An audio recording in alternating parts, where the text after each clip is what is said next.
ከሁለተኛው የዓለም ጦርነት በኋላ የጥቅምት 21 ሰማያዊ ጨረቃ አራት ፕላኔቶች አብረዋት ይወጣሉ። እንዲሁም ደግሞ ሰማይን መመርመር ለምትፈልጉ ጥቅምት 21 ቅዳሜ ማታ ምርጥ ምሽታቸው ይሆናል። የተለያዩ ከዋክብቶች ህብራተ ከዋክብቶችን መመልከት ይችላሉ። ሙሉ ጨረቃ ቀዩዋ ፕላኔት ማርስ ከጎኗ አድርጋ በምስራቅ በምሽት ሰዓት ላይ ብቅ ትላለች። በደቡብ ምስራቅ አቅጣጫ ታላቁ ፕላኔት ጁፒተርና ቀለበታማዋ ፕላኔት ሳተርን ጎን ለጎን ሆነው ደምቀው ይታያሉ። እንዲሁም ደግሞ በባህር ማዶ ስነፈለክ የጥቅምት 21 የቅዳሜዋ ሙሉ ጨረቃ ብሉ ሙን ሰማያዊ ጨረቃ በመባል ትታወቃለች። ለጨረቃ ስያሜ መስጠት በሁሉም የተለመደ ነው። እንዲሁም ደግሞ በተለያዩ ሀገራት የተለያየ ስሞች አላቸው። ስለዚህ ሁሉም እንደ ትውፊታቸው ገልጻቸዋል። አሁን ለምሳሌ በኢትዮጵያ ስነፈለክ ብራና መጽሐፍት ላይ የጨረቃ 8 ስያሜዎች እንመለከታለን። የመጀመሪያው ጨረቃ ነው፣ ሁለተኛው ወር፣ ሶስተኛው ቀመር፣ አራተኛው አሶኒያ፣ አምስተኛው በናሴ፣ ስድስተኛው ኤራ፣ ሰባተኛው ብዕራ፣ ስምንተኛውን ደግሞ ሶሊያና ተብላ ትጠራለች።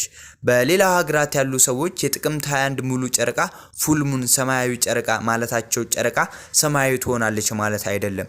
እንደ ጎርጎሮሳውያን የወራት አቆጣጠር በአንድ ወር ውስጥ ሁለት ጊዜ ሙሉ ጨረቃ ስለሚሆን ነው። ይህም ኦክቶበር 1 ላይ የመጀመሪያዋን ሙሉ ጨረቃ በመቀጠል ኦክቶበር 31 ላይ ደግሞ ሌላኛዋን ሙሉ ጨረቃ ሲያዩ ይህ ስያሜ ይሰጣሉ።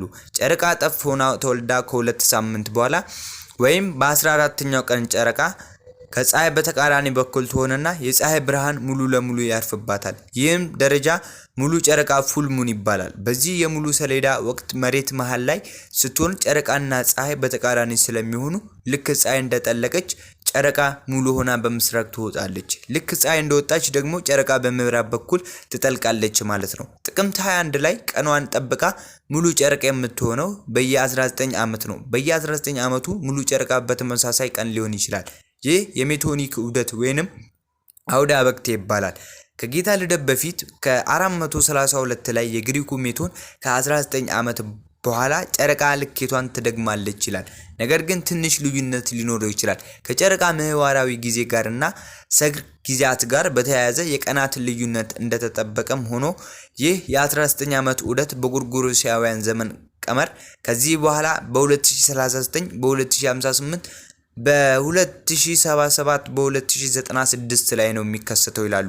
እንዲህ በ20ኛው ክፍለ ዘመን በ1925 እና በ1944 ላይ ጥቅምት 24 ላይ ተሰርቷል።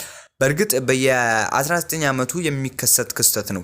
ይህም ሆኖ ግን እንደ ጀሩሳሌም ፖስት ዘገባ ከሆነ ግን የሰማያዊ ጨረቃ በሁሉም የሰዓት ዞኖች ከሁለተኛው የዓለም ጦርነት በኋላ ሲከሰቱ ያሁኑ ላይ ደግሞ እጅግ የሚገርሙ ይላሉ። እንዲሁም ደግሞ በ1944 ላይ ሁለተኛው የዓለም ጦርነት ከፍተኛ ደረጃ የደረሰበት ነበር። ይህም ምን ሊያመጣ ይችላል አልታወቀም። የጀሩሳሌም ፖስት ዘገባውንም ደግሞ እንዲሁም ደግሞ ሙሉን መመልከት ይችላሉ።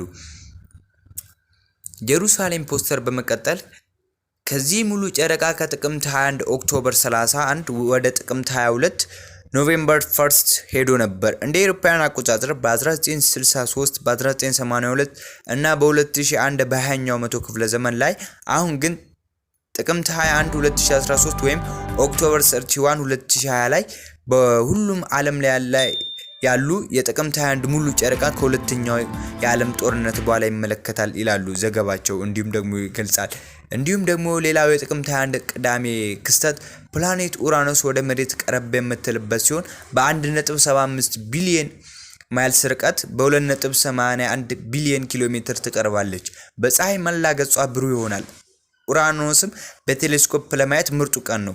በርቀቷ ምክንያት ትንሽ ሰማያዊ አረንጓዴ መስላ ሞስት ፓወርፉል በሆነ ቴሌስኮፕ ጎልታ በርታ ትታያለችና ተደሰቱባት። ይህንንም እያዩ ስለ ፕላኔቶች እንዲሁም ስለ ተለያዩ የዓለማት ክስተቶች ስለ ጠፈር አላውቅም እንዴት ማወቅ ፈልጋለሁ እንዴት ይችላሉ ለምትሉ ሁላችሁም እዚህ ቻናል ላይ ሰብስክራይብ በማድረግ እንዲሁም ደግሞ ላይክ ሼር በማድረግ ለወዳጆም ያጋሩ የእውቀት ማዕድ ያቋደሱ ስለነዚህ ብራናዎች አእምሮአችንን ልናስፋ ይገባል።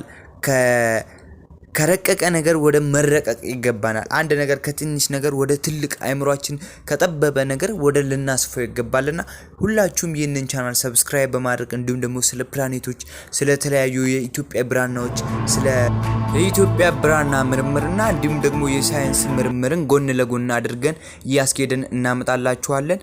እንዲሁም የተለያዩ የእውቀት አድማሱን ያስፉ እንላለን። ፈጣሪ አምላካችን መድኃኒታችን ኢየሱስ ክርስቶስ ለዚህ ሰዓት ያበቃን ስሙ ዛሬም ዘወትር የተመሰገነ ይሁን። ቸር ያቆየን፣ ቸር ቆዩልን።